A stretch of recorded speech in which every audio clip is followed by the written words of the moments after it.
ಸಂಖ್ಯೆಗಳು ಮತ್ತು ಸಂಖ್ಯಾ ಪದ್ಧತಿ ಅಂತ ಹೇಳಿ ಇದು ಮೊದಲನೇ ಅಧ್ಯಾಯ. ಈ ಅಧ್ಯಾಯದಲ್ಲಿ ಕೆಲವೊಂದಿಷ್ಟು ಮಾಹಿತಿಯನ್ನು ಈ ವಿಡಿಯೋದಲ್ಲಿ ಪಡೆಯೋಣ. ಇಲ್ಲಿ ಗಣಿತದಲ್ಲಿ ಬರುವಂಥ ಮೊದಲನೇ ಅಧ್ಯಾಯ ಇದು ಅವಶ್ಯವಾಗಿ ನಮಗೆ ಬೇಕೇ ಬೇಕು. ಇಲ್ಲಿ ಸಂಖ್ಯೆಗಳು ಸಂಖ್ಯಾ ಪದ್ಧತಿ ಅಂದ ತಕ್ಷಣ ನಮಗೆ ಸಂಖ್ಯೆಗಳ ಬಗ್ಗೆ ಕಲ್ಪನೆ ಇರಬೇಕು.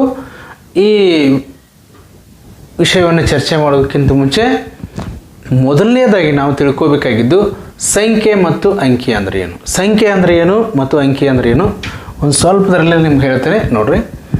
ಒಂದು ಸಂಖ್ಯೆ ಅಂತ ಅನ್ಸ್ಕೋಬೇಕಂದ್ರೆ ಅಲ್ಲಿ ಅಂಕಿಗಳಿರ್ತಾವೆ. ಆದರೆ ಅಂಕಿಗಳಂದ್ರೆ ಏನು ಇದು ಗೊತ್ತಾಗಬೇಕು ನಮಗೆ.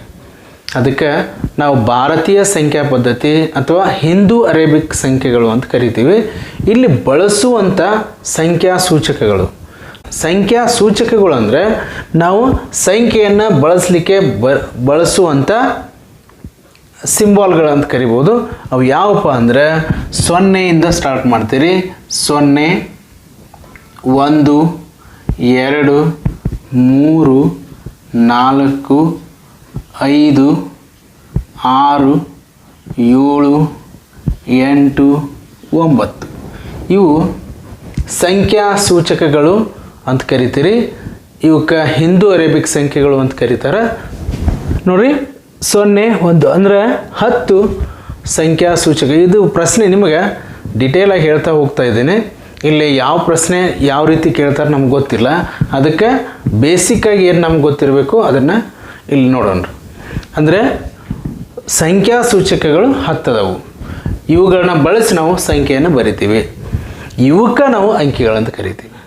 ಅಂಕಿ ಅಂದರೆ ಏನಿಲ್ಲ ಪಾಯಿಂಟು, ಈ ಸಂಖ್ಯಾ ಸೂಚಕಗಳೇನದಾವಲ್ಲ ಇವು ಪ್ರತಿಯೊಂದು ಅಂಕಿಗಳು. ಇವುಗಳನ್ನು ಬಳಸಿ ಬರೆಯುವಂಥದ್ದು ಸಂಖ್ಯೆಗಳು. ಸರ್ ಹಾಗಾದರೆ 9, 8, 7 ಏನದಾವ ಸಂಖ್ಯೆ ನಾವು ಇವನು ಸಂಖ್ಯೆ ಅಂತ ಕರಿಬೋದು, ಸಂಖ್ಯೆ ಅಂತ ಕರಿಬೋದು. ಅದು ಒಂದು ಸಂದರ್ಭದಲ್ಲಿ ಲೆಕ್ಕದಲ್ಲಿ ಬಳಸಿದಾಗ ಅಂಕಿಯು ಸಂಖ್ಯೆ ಆಕತೆ. ಆದರೆ ಎಲ್ಲ ಅಂಕಿಗಳು ಸಂಖ್ಯೆಗಳಾಗ್ತವೆ, ಆದರೆ ಎಲ್ಲ ಸಂಖ್ಯೆಗಳು ಅಂಕಿಗಳಾಗೋದಿಲ್ಲ. ಇದು ಇಂಥ ಪಾಯಿಂಟ್ಸನ್ನು ನೀವು ಗಮನದಲ್ಲಿ ಇಟ್ಕೋಬೇಕು. ಹಂಗಂದ್ರೆ ಒಂದೊಂದಾಗಿ ನೀವು ಡಿಜಿಟ್ಗಳನ್ನ ಬರೆದೀವಿ ಅಂದರೆ ಡಿಜಿಟ್ ಅಂತೀರಿ ಅಥವಾ ಅಂಕಿಗಳು ಅಂತ ಕರಿತೀರಿ. ಇದ್ರ ಜೊತೆ 2 ಸಂಖ್ಯೆ 3 ಅಂಕಿಯ ಸಂಖ್ಯೆ ಹಿಂಗೆ ಬರಿಬೋದು. ಆದರೆ ಒಮ್ಮೊಮ್ಮೆ ಅಂಕಿನೂ ಸಂಖ್ಯೆ ಆಕೈತೆ, ಆದರೆ ಎಲ್ಲ ಸಂಖ್ಯೆಗಳು ಅಂಕಿಗಳಾಗೋದಿಲ್ಲ. ಅದನ್ನು ನೀವು ಇಲ್ಲಿ ಕನ್ಫರ್ಮ್ ಮಾಡ್ಕೊರಿ. ಇಲ್ಲೇ ಇನ್ನು ನೆಕ್ಸ್ಟ್ ಬರುವಂಥದ್ದು ಭಾರತೀಯ ಕ್ರಮ ಮತ್ತು ಅಂತಾರಾಷ್ಟ್ರೀಯ ಕ್ರಮ. ಭಾರತೀಯ ಕ್ರಮದಲ್ಲಿ ಸಾಮಾನ್ಯವಾಗಿ ನೋಡಿರಿ ಸ್ಥಾನಗಳು ಬಳಸ್ತೀವಿ. ಯಾವ್ಯಾವು? ಬಿಡಿ, 10, 100, 1000, 10,000,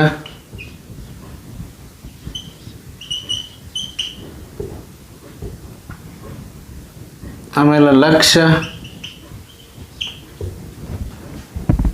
10 ಲಕ್ಷ, 10 ಲಕ್ಷ, ಆಮೇಲೆ ಕೋಟಿ, ನೆಕ್ಸ್ಟು 10 ಕೋಟಿ. ಇಷ್ಟು ಸಾಮಾನ್ಯವಾಗಿ ನಾವು ಬಳಸುವಂಥ ಇವು ಸ್ಥಾನಗಳು. ಒಂದು ಸಂಖ್ಯೆ ಸ್ಥಾನಗಳನ್ನು ಹೊಂದಿರ್ತತಿ. ಇದು ಗೊತ್ತಾಗಬೇಕು ನಿಮಗೆ. 1, 2, 3, 4, 5, 6, 7, 8, 9 ಸಾಮಾನ್ಯವಾಗಿ ನಾವು ಇಲ್ಲಿ ಭಾರತೀಯ ಸಂಖ್ಯಾ ಪದ್ಧತಿಯಲ್ಲಿ ಬಳಸುವಂಥ ಸ್ಥಾನಗಳು. ನೆಕ್ಸ್ಟ್ ಇನ್ನೊಂದು ಇಲ್ಲಿ ಒಂದು ಸಂಖ್ಯೆಯನ್ನು ಬರೀನಿ, ಈಗ ನಿಮ್ಗೆ ಗೊತ್ತಾಗತ್ತೆ.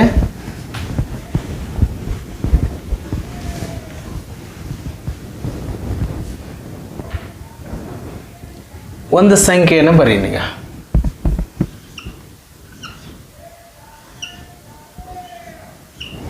ಮೂರು 3785 ಇದು ಒಂದು ಸಂಖ್ಯೆ. ಈ ಸಂಖ್ಯೆ ಒಳಗೆ ಸ್ಥಾನಗಳು ಅದಾವು ನೋಡ್ರಿ. ಬಲಗಡೆಯಿಂದ ನೀವು ಸ್ಥಾನಗಳನ್ನ ಎಣಿಸ್ಕೊಂಡ್ಬರ್ತೀರಿ.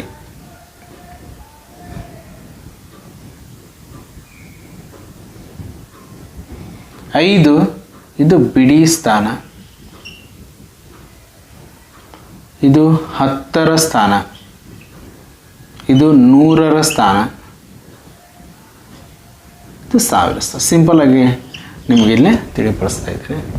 ಸ್ಥಾನಗಳನ್ನ ಹಂಗೆ ಹೊಂದಿರ್ತಾವೆ. 1000 ನೆಕ್ಸ್ಟ್ ಅಂಕಿಗಳು ಇದ್ದವು ಅಂದರೆ 10,000, ಲಕ್ಷ, 10 ಲಕ್ಷ, ಕೋಟಿ, ಇದೇ ಈಗ ಹೇಳ್ದಂಗೆ ಬರ್ತಾವೆ. ಇದರಲ್ಲಿ ಏನು ಪ್ರಶ್ನೆಗಳನ್ನ ಕೇಳ್ಬೋದು, ಯಾವ ಸ್ಥಾನದಲ್ಲಿ ಎಷ್ಟನೇ ನಂಬರ್ ಅಂತ ಕೇಳ್ಬೋದು. ನೋಡ್ರಿ, ಒಂದು ಅಂಕಿ ಕೊಟ್ಟು ಇದು ಯಾವ ಸ್ಥಾನದಲ್ಲಿದೆ ಅಂತ ಹೇಳ್ಬೋದು. ನೋಡ್ರಿ, ಇನ್ನೊಂದು ಸಂಖ್ಯೆ ತೊಗೊಂಡೀಗ ಬೇರೆ ಬೇರೆ ಅಂಕಿಗಳನ್ನ ಇಲ್ಲಿ ತೊಗೊಂಡ್ರಿ, ಇಷ್ಟದ ಅಂತ ಇಟ್ಕೊಡಿ ಸುಮ್ಮನೆ. ನೋಡ್ರಿ, 4 ಯಾವ ಸ್ಥಾನದಲ್ಲಿದೆ ಪ್ರಶ್ನೆ. ನೋಡ್ರಿ, ಈ ಸಂಖ್ಯೆಯಲ್ಲಿ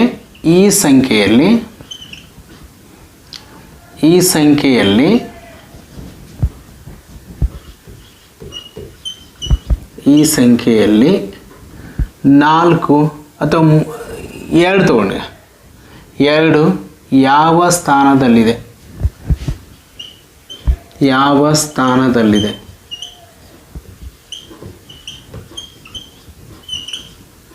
ಪ್ರಶ್ನೆ. ಇದು ಪ್ರಶ್ನೆ ಕೇಳ್ಬೋದು. ಸ್ಪರ್ಧಾತ್ಮಕ ಪರೀಕ್ಷೆಯಲ್ಲಿ ಯಾವುದು ಕೇಳಿದರೂ ನಮ್ಗೆ ಆನ್ಸರ್ ಮಾಡೋಕ್ಕೆ ಬರಬೇಕು. ಕಾನ್ಸೆಪ್ಟನ್ನು ಕ್ಲಿಯರ್ ಮಾಡಿರಬೇಕು, ನಮಗೆ ಅರ್ಥ ಆಗಿರಬೇಕು. ಪೂರ್ತಿ ಕಾನ್ಸೆಪ್ಟನ್ನು ಅರ್ಥ ಮಾಡಿಕೊಂಡ್ರೆ ಯಾವುದೇ ಪ್ರಶ್ನೆ ಕೇಳಲಿ ನಾವು ಆರಾಮಾಗಿ ಬರಿಬೋದು. ಇದರ ಆನ್ಸರ್ ಏನಾಕೈತೆ ನೋಡ್ರಿ. ಈಗ ಏನು ಮಾಡಬೇಕಪ್ಪ ಅಂದರೆ ಸಿಂಪಲ್, ಇದು ಈ ಸಂಖ್ಯೆಯನ್ನು ಎಣಿಸ್ತಾ ಹೋಗ್ಬೇಕು. ಅಂದರೆ ಬಿಡಿ ಸ್ಥಾನ, 10ರ ಸ್ಥಾನ, 100ರ ಸ್ಥಾನ, 1000 ಸ್ಥಾನ, 10,000 ಸ್ಥಾನ, ಇಲ್ಲೇ ಲಕ್ಷದ ಸ್ಥಾನ. ಆದ್ದರಿಂದ ಏನು ಹೇಳ್ತೀರಿ, ಈಗ 2 ಇದು ಲಕ್ಷದ ಸ್ಥಾನದಲ್ಲಿದೆ, 2 ಇದು ಲಕ್ಷದ ಸ್ಥಾನದಲ್ಲಿದೆ ಅಂತ ಹೇಳ್ಬೋದು.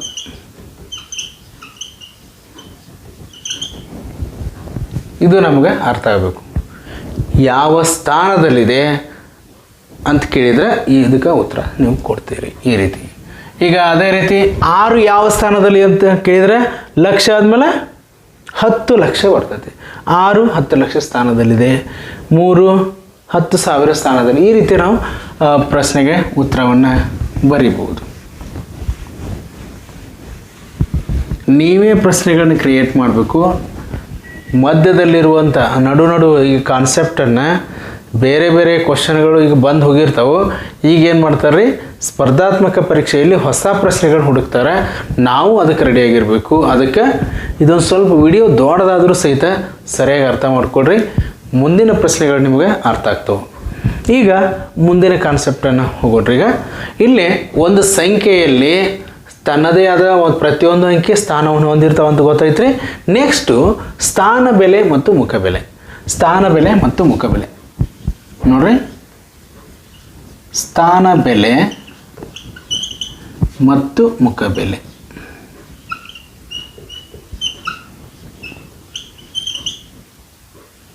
ಸ್ಥಾನ ಬೆಲೆ ಮತ್ತು ಮುಖಬೆಲೆ ಇಂಗ್ಲೀಷ್ನಾಗ ಪ್ಲೇಸ್ ವ್ಯಾಲ್ಯೂ, ಫೇಸ್ ವ್ಯಾಲ್ಯೂ.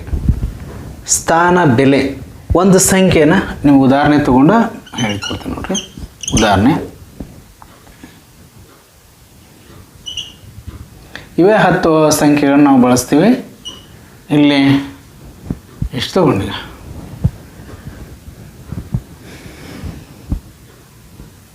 ರಲ್ಲಿ 7ರ ಸ್ಥಾನ ಬೆಲೆ, 7ರ ಸ್ಥಾನ ಬೆಲೆ ಪ್ರಶ್ನೆ ಎಷ್ಟು ಅಂತ ಕೇಳಿದ್ರೆ 7ರ ಸ್ಥಾನ ಬೆಲೆ ಕೇಳಿದ್ರೆ ನೋಡ್ರಿ ಭಾಳ ಸಿಂಪಲ್ ಐತಿ. ನಾವು ಕಾನ್ಸೆಪ್ಟನ್ನು ಕ್ಲಿಯರ್ ಮಾಡ್ಕೊಳ್ಳೋಣ. ಮೊದಲಿಗೆ 7ಅನ್ನು ಬರಿತೀರಿ. 7 ಯಾವ ಸ್ಥಾನದಲ್ಲಿ ಐತಿ ನೋಡ್ರಿ, ಗುಣಾಕರ್ಷಣೆಯಾಗಿ ಬರಿತೀರಿ. ಇದೇ ಹೇಳಿದಾಗ ಬಿಡಿ 10, 100, 1000, 10,000 ಇಂಟು 10,000. 10,000ದಿಂದ ಗುಣಾಕಾರ ಮಾಡ್ತೀರಿ. ಹಾಗಾದ್ರೆ ಏನಾಯ್ತು ರೀ, ಇದು 7 ಇಂಟು 10,000 ಅಂದರೆ 70,000 ಸ್ಥಾನ ಬೆಲೆ. 7ರ ಸ್ಥಾನ ಬೆಲೆ ಆನ್ಸರ್ ನೋಡ್ರಿ. 7ರ ಸ್ಥಾನ ಬೆಲೆ ಸ್ಥಾನ ಬೆಲೆ ಎಷ್ಟೈತೆ ರೀ 70,000 ಆಯಿತು. ಇದನ್ನು ಈಸಿ ಮಾಡಿ ನೋಡೋಣ್ರಿ. ಈಗ ಇದು ಕಾನ್ಸೆಪ್ಟ್ ಸಲುವಾಗಿ ನಿಮಗೆ ಕ್ಲಿಯರಾಗಿ ಹೇಳೀನಿ. ಯಾವ ಅಂಕಿಯ ಸ್ಥಾನ ಬೆಲೆ ಕೇಳಿರ್ತಾರೋ ಆ ಅಂಕಿಯನ್ನು ಬರೀರಿ. 7ರ ಅಂಕಿ 7 ಬರೀತೀರಿ. ಇದ್ರ ಮುಂದಿನ ಅಂಕಿ ಬಿಡಿ ಸ್ಥಾನದವರೆಗೆ ಅಂಕಿಗಳನ್ನ ಎಣಿಸ್ರಿ. 1 2 3 4 ನೋಡ್ರಿ. 1 2 3 4 ಇದು ಸ್ಥಾನ ಬೆಲೆ ಅಂಕಿ. 7ರ ಸ್ಥಾನ ಬೆಲೆ ಬಂತು ನೋಡ್ರಿ. ಇಲ್ಲಿ ಗುಣಾಕಾರ ಮಾಡಿ ಈ ರೀತಿ ನಮ್ಗೆ ಗೊತ್ತಿರಬೇಕು ಯಾವ ಅಂಕಿಯ ಸ್ಥಾನ ಬೆಲೆ ಕೇಳಿರ್ತಾರೋ ಆ ಅಂಕಿ ಮತ್ತು ಯಾವ ಸ್ಥಾನದಲ್ಲಿದೆ 7 ಅದನ್ನು ಗುಣಾಕಾರ ಮಾಡಬೇಕು ಅನ್ನೋದಿಲ್ಲೇ ಗೊತ್ತಾಯಿತು. ಇದನ್ನು ಶಾರ್ಟ್ಕಟ್ ಮೆಥಡ್ ಅಂದರೆ ಆ ಅಂಕಿಯನ್ನು ಬರಿಬೇಕು. ಬಿಡಿ ಸ್ಥಾನದವರೆಗೆ ಎಷ್ಟು ಅಂಕಿಗಳದೋ ಅಷ್ಟು ಸೊನ್ನೆಗಳನ್ನು ಬರೀಬೇಕು. ಇದು ಸ್ಥಾನ ಬೆಲೆ ಆಗ್ತದೆ. ಇನ್ನು ಮುಖ ಬೆಲೆ ಇದು ಸಿಂಪಲ್ಲಾಗಿ ನಿಮಗೆ ಗೊತ್ತಾಗೈತೆ ಅನ್ಕೊಂಡೇ. ನೆಕ್ಸ್ಟ್ ಮುಖ ಬೆಲೆ ನೋಡ್ರಿ. ಮುಖ ಬೆಲೆ ಇನ್ನೊಂದು ಸಂಖ್ಯೆ ತಗೊಂಡಾಗ ರಲ್ಲಿ 6ರ ಮುಖ ಬೆಲೆ. 6ರ ಮುಖ ಬೆಲೆ ಎಷ್ಟು ಅಂತ ಕೇಳ್ಯಾರ ಪ್ರಶ್ನೆ. ಇಲ್ಲಿ ಏನು ಸಿಂಪಲ್ ಐತೆ, ಭಾಳ ಈಸಿ ಇದೆ, ಏನು ತಲೆ ಕೆಡಿಸ್ಕೊಳ್ಳೋಂಥದ್ದಿಲ್ಲ. ಯಾವ ಅಂಕಿಯ ಸ್ಥಾನ ಬೆಲೆ ಕೇಳಿರ್ತಾರೋ ಅದೇ ಅದರ ಮುಖ ಬೆಲೆ. ಹಾಗಾದರೆ 6ರ ಮುಖ ಬೆಲೆ 6 ಎಷ್ಟು ಬರೆದ್ರೆ ಮುಗಿತ ಆನ್ಸರ್. ಇಲ್ಲಿ ನಮಗೆ ಅದು ಏನು ಕಾಣಿಸಾಕತ್ತೈತೆ ಪೇಸ್ ಅಂದರೆ ನಮಗೆ ನೋಡಿದ ತಕ್ಷಣ ಅವ್ರ ಹೆಸರು ಹೆಂಗೆ ಹೇಳ್ತೀವೋ ಹಂಗೆ ಇಲ್ಲಿ ಈ ಸಿಂಬಾಲನ್ನು ನೋಡಿದಾಗ ನಮಗೇನು ಕಾಣಿಸ್ತೈತಿ ಅದೇ ಅದರ ಮುಖ ಬೆಲೆ ಆಗುತ್ತೆ. ಹಾಗಾದ್ರೆ 6 ಹಂಗೆ ಕಾಣಿಸ್ತೈತೆ ಅಷ್ಟೇ, ಅದಕ್ಕೆ ಮುಖ ಬೆಲೆ 6. ಈ ರೀತಿ ನಾವು ಅರ್ಥ ಮಾಡಿಕೊಂಡು ಇದನ್ನು ಆನ್ಸರ್ ಮಾಡ್ಬೋದು. ಇನ್ನು ನೆಕ್ಸ್ಟ್ ಇದ್ರಾಗ ಕನ್ಫ್ಯೂಷನ್ ಇರುವಂಥ ಕ್ವಶನ್ಗಳು ಯಾವ ರೀತಿ ಇರ್ತಾವೆ ನೋಡೋಣ್ರಿ. ಈಗ ಒಂದು ಸಂಖ್ಯೆಯನ್ನು ತಗೊಳ್ಳೋಣ.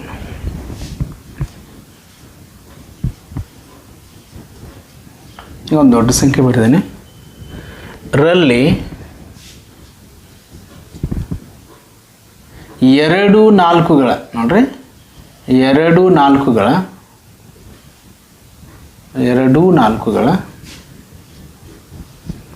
ಸ್ಥಾನ ಬೆಲೆಗಳ ಗುಣಲಬ್ಧ. ಸ್ಥಾನ ಬೆಲೆಗಳ ಗುಣಲಬ್ಧ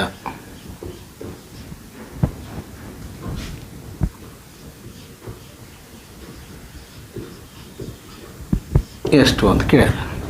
ಈಗ ನಾವೇನು ಮಾಡ್ತೀವಿ, ಮೊದಲ ಬಿಡಿ 10 100 1000 10,000 ಸ್ಥಾನದ 10,000 ಸ್ಥಾನದ ನಿಮಗೆ ತಿಳಿಲಿ ಅಂತ ಹೇಳಿ ಡೀಟೇಲ್ ಬರೆಯುತ್ತೇನೆ. ನಾವು ಶಾರ್ಟ್ಕಟ್ಟು ಮಾಡ್ಬೋದು. 10,000 ಸ್ಥಾನದ 4ರ ಸ್ಥಾನ ಬೆಲೆ. ಮೊದಲು ಈ ರೀತಿ ಸಾಂಪ್ರದಾಯಿಕ ವಿಧಾನದಲ್ಲಿ ಸ್ಥಾನ ಬೆಲೆ 4 ಬರೀತೀರಿ ನೋಡ್ರಿ. ಇದೇ ಹೇಳಿದಾಗ ಶಾರ್ಟ್ಕಟ್ ಮೆಥಡ್ 4 ಸೊನ್ನೆಗಳು. ಬಿಡಿ ಸ್ಥಾನದವರೆಗೆ ಎಷ್ಟು ಅಂಕಿಗಳದಾವ ನೋಡ್ತೀರಿ. ಆ ಅಂಕಿಯನ್ನು ಬಿಡಬೇಕು. 1 2 3 4 4 ಅಂಕಿಗಳದಾವು. 4 ಸೊನ್ನೆಗಳು ಬರ್ತಾರೆ, ಆ ಅಂಕಿಯ ಸ್ಥಾನ ಬೆಲೆ ಸಿಗ್ತದೆ. ಇನ್ನು 10ರ ಸ್ಥಾನದ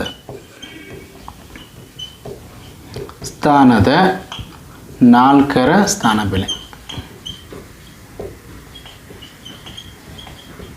4 ಬರೀತೀರಿ. ಮುಂದೆ ಒಂದು ಅಂಕಿ ಐತೆ 45.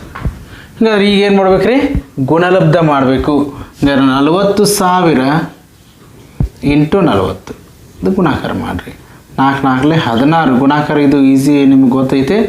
1 2 3 4 5 ಅಷ್ಟು ಜೀರೋಗಳು ಬರೆದ್ರೆ ಸಾಕು. ಕೊನೆಗೆ ಸೊನ್ನೆಗಳಿದ್ದು ಅಂದರೆ ಸೊನ್ನೆಗಳನ್ನ ಬಿಟ್ಟು ಗುಣಾಕಾರ ಮಾಡಬೇಕು. ಎಷ್ಟು ಸೊನ್ನೆಗಳದ ಎಣಿಸಿ ಬರೆದ್ರೆ ಇದ್ರ ಗುಣಲಬ್ಧ ಆಯಿತು. ಇದು ಗುಣಲಬ್ಧ.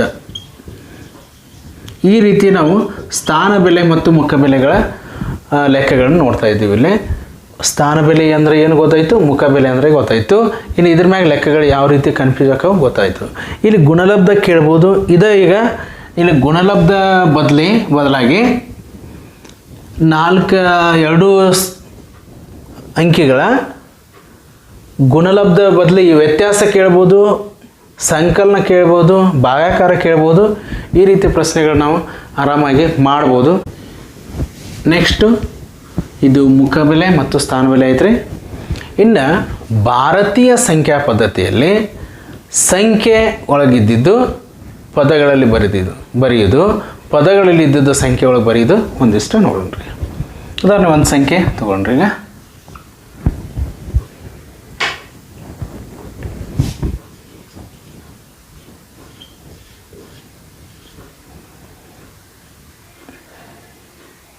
ಇದನ್ನು ಪದಗಳಲ್ಲಿ ಬರೆ.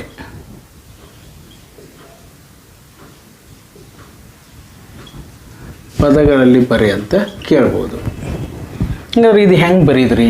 ಇದಕ್ಕೆ ಸ್ವಲ್ಪ ಬೇಸಿಕ್ಕನ್ನು ನೋಡೋಣ್ರಿ.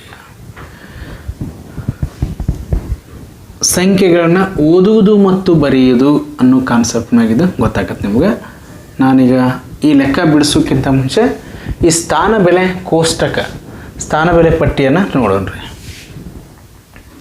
ಇಲ್ಲಿ ನಾವು ಇದೀಗ ಫಸ್ಟಿಗೆ ಹೇಳಿದಂಗೆ 9 ಸ್ಥಾನಗಳನ್ನ ಭಾರತೀಯ ಕ್ರಮ ಸ್ಥಾನ ಬೆಲೆ ಪಟ್ಟಿಯಲ್ಲಿ ನೋಡ್ತೀವಿ. 9 ಸ್ಥಾನಗಳಲ್ಲಿ ಮೊದಲನೇ ಗುಂಪುಗಳನ್ನು ಮಾಡ್ತೀವಿ. ಮೊದಲಿಗೆ ಗುಂಪುಗಳನ್ನು ಮಾಡ್ತೀವಿ. ಹೆಂಗೆ ಗುಂಪುಗಳ್ರಿ ನೋಡ್ರಿ. ಮೊದಲು ಇಲ್ಲಿ ಸ್ಥಾನಗಳನ್ನು ನಿಮಗೆ ಪರಿಚಯ ಮಾಡ್ತೇನೆ ಮತ್ತೊಮ್ಮೆ. ಬಿಡಿ ಗುಂಪು, ಬಿಡಿ ಸ್ಥಾನ. ನೆಕ್ಸ್ಟು 10ರ ಸ್ಥಾನ. ನೆಕ್ಸ್ಟು ಬಿಡಿ 10, 100. ಇದು ಎಲ್ಲ ಸೇರಿ ಬಿಡಿ ಅಂತ ಹೆಸರು ಕೊಡೋಣ್ರಿ. ಇದಕ್ಕೆ ಯಾಕೆ ಅನ್ನೋದು ಹೇಳ್ತೀನಿ ಈಗ. ನೆಕ್ಸ್ಟು 1000. ನೆಕ್ಸ್ಟು 10,000.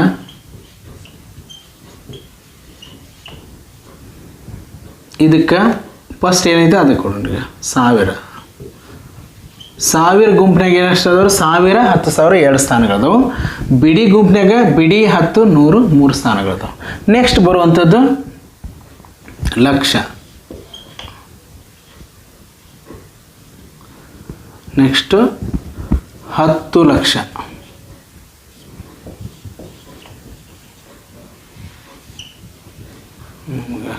ಸ್ವಲ್ಪ ಕ್ಲಿಯರ್ ಗೊತ್ತಾಗೋ ಸಲುವಾಗಿ ತೆಳಗೆ ಬರೀತಾನೆ. ಇದು ಲಕ್ಷದ ಗುಂಪು. ಇದೊಂದು ಗುಂಪು ಐತೆ. ನೆಕ್ಸ್ಟು ಕೊನೆಯದು ಕೋಟಿ. ನೆಕ್ಸ್ಟು 10 ಕೋಟಿ. ಇದೊಂದು ಗುಂಪು. ಇಲ್ಲಿ ಏನಾಯ್ತು ರೀ? ಕೋಟಿ ಗುಂಪು. ನೋಡಿರಿ, ಫಸ್ಟದ್ದು ಇಲ್ಲೇ ಹೆಸರನ್ನು ಕೊಡ್ತೇವೆ. ನೋಡ್ರಿ, ಈಗ ನಾವು 4 ಗುಂಪುಗಳನ್ನು ಮಾಡೀವಿ.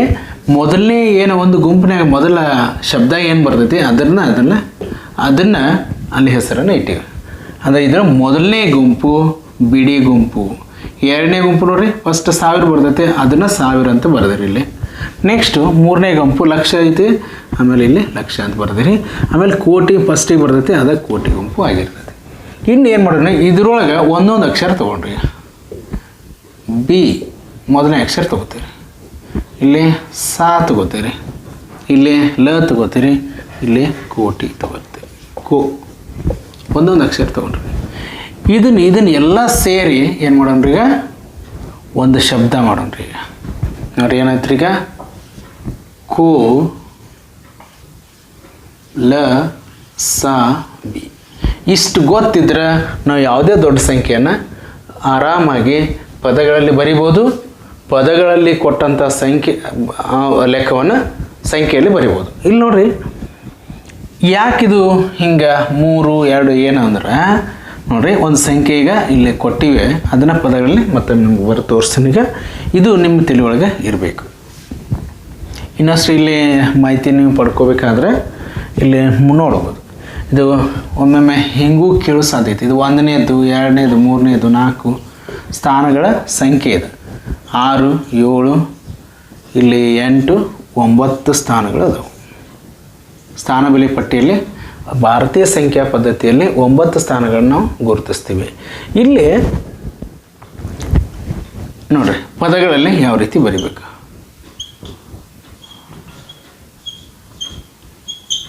ಕೋಲಸಾಬಿ ನೆನ್ಪಿಟ್ಕೋಬೇಕು. ನಮ್ಗೆ ನೆನ್ಪಿಟ್ಕೊಳಕ್ಕೆ ಒಂದು ಸೂತ್ರ ಅನ್ಕೋರಿ. ಬಿಡಿ ಗುಂಪಿನಾಗ ಎಷ್ಟು ಸ್ಥಾನಗಳು ಅದಾವು ನೋಡ್ರಿ 1 2 3 3 ಅಂಕಿಯ ಒಂದು ಸ್ಥಾನ ಗುಂಪದು. ಹಾಗಾದ್ರೆ ಬಿಡಿ 10 100 ಅನ್ನೋದು ನಮಗೆ ನೆನಪಿರ್ತೈತಿ. ಆದರೆ ಕಾಮ ಕೊಡೋದ್ರಿಂದ ಇದು ಏನಾಯ್ತು ಬಿಡಿ ಗುಂಪಾಯ್ತು. 4 5ನೇ ಸ್ಥಾನ 4 ಮತ್ತು 5ನೇ ಸ್ಥಾನ ಸೇರಿ ಒಂದು ಗುಂಪು, ಇದು 1000 ಸ್ಥಾನ ಅಂತ ಬರೀತೀರಿ. ನೆಕ್ಸ್ಟ್ 4 3 ಸೇರಿ ಲಕ್ಷದ ಸ್ಥಾನ. ಏನು ನೋಡ್ರಿ ಆರಾಮಾಗಿ ನೀವು ಓದ್ಬೋದು ಅಥವಾ ಬೇಕಾದ್ರೆ ಇನ್ನೊಂದು ಸ್ವಲ್ಪ ಕ್ಲಿಯರಾಗಿ ತಿಳ್ಕೊಳ್ರಿ. ಇದನ್ನು ಪದಗಳಲ್ಲಿ ಬರೆದೀವಿ ಅಂದರೆ ನೋಡಿರಿ 34 2 ಅಂಕಿ ಸಂಖ್ಯೆ ಓದಕ್ಕೆ ಬಂದರೆ ಸಾಕು, 3 ಅಂಕಿ ಸಂಖ್ಯೆ ಓದಕ್ಕೆ ಬಂದರೆ ಸಾಕು ನಮಗೆ ನಾವು ಪದಗಳಲ್ಲಿ ಬರಿಬೋದು. 34 ಲಕ್ಷ ನೋಡಿರಿ 34 ಗೊತ್ತಾದ್ರೆ ಸಾಕು ಮ್ಯಾಗ್ಲ ಅಂತ ಬರದೇ ಇರ್ತೀವಿ. 34 ಲಕ್ಷ 34 ಲಕ್ಷ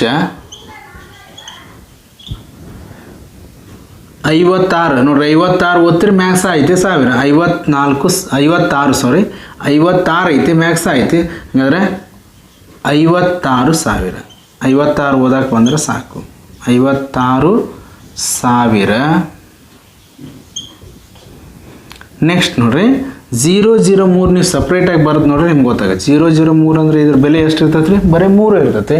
ಹಾಗಾದ್ರೆ ಸೊನ್ನೆಗಳಿಗೆ ಬೆಲೆ ಇರೋಂಗಿಲ್ಲ, ಅದಕ್ಕೆ 1003.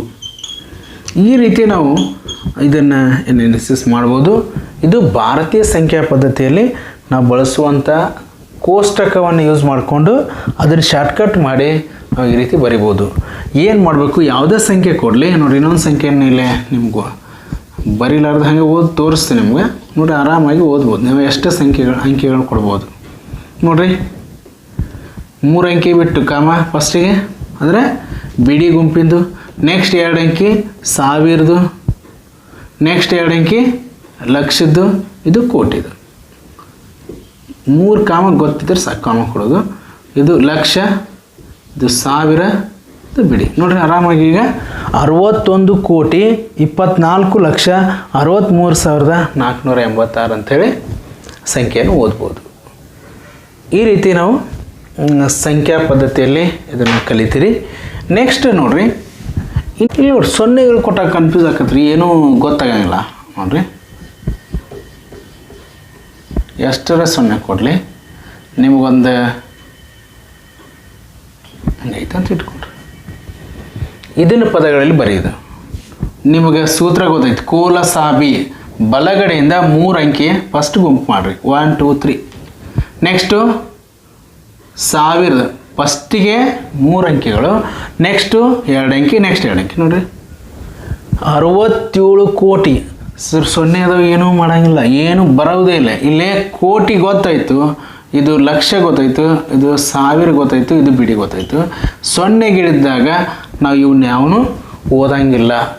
ಸೊನ್ನೆಗಳ ನೋಡಿರಿ ಜಸ್ಟ್ ನಿಮ್ಗೆ ತಿಳ್ಕೊರಿ, ಈಗ 1,000 ಬರ್ದೀವಿ ನಾವು ಇರ್ತೈತಿ, ಅದು 9 ಬರ್ದೀವಿ ಅಂದರೆ 1,009. ಹಾಗಾದ್ರೆ ಈ ಸೊನ್ನೆಗಳಿಗೆ ಬೆಲೆ ಇರೋಂಗಿಲ್ಲ. ಹಾಗಾದ್ರೆ ನಡು ಸೊನ್ನೆಗಳು ಬಂದಾಗ ಅಲ್ಲಿ ಯಾವುದೂ ಶಬ್ದ ಬಳಸಂಗಿಲ್ಲ ಅಂತ ಅರ್ಥ.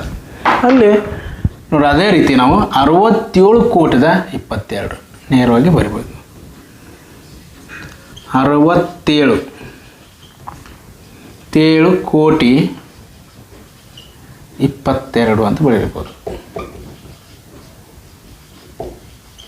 ಈ ರೀತಿ 22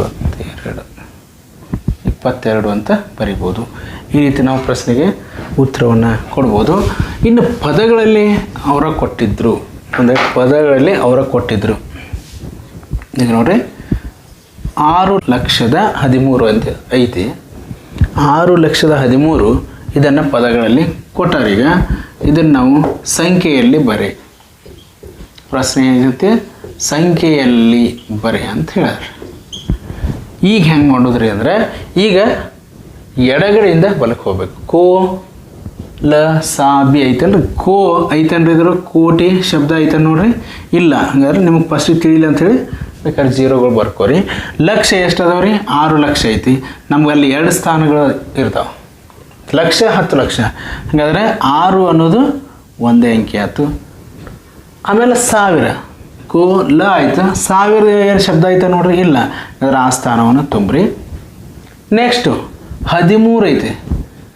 ಬಿಡಿ ಗುಂಪಿನಾಗ 10 ಬಿಡಿ 10 100 ಐತಿ ಅಥವಾ 100 10 ಬಿಡಿ ಐತಿ 100 ಅಂತ ಶಬ್ದ ಇಲ್ಲ 13 2 ಅಂಕಿ ಸಂಖ್ಯೆ 100 ಜಾಗದ 0 ಕೊಡ್ತೀರಿ 13 ಬರೀತೀರಿ ಇದು ಆನ್ಸರ್ ನಿಮ್ದು ಆಗ್ತೈತಿ ಇದು ಸೊನ್ನೆಗಳನ್ನ ನಾವು ತೆಗೆದ್ರೂ ಸಹಿತ ಈ ರೀತಿ ನಾವು ಇದನ್ನು ಗುರುತಿಸ್ಬೋದು ಪದಗಳಲ್ಲಿ ಯಾವ ರೀತಿ ಬರಿಬೇಕು ಅನ್ನೋದನ್ನು ಇಲ್ಲಿ ನೋಡಿದಿರಿ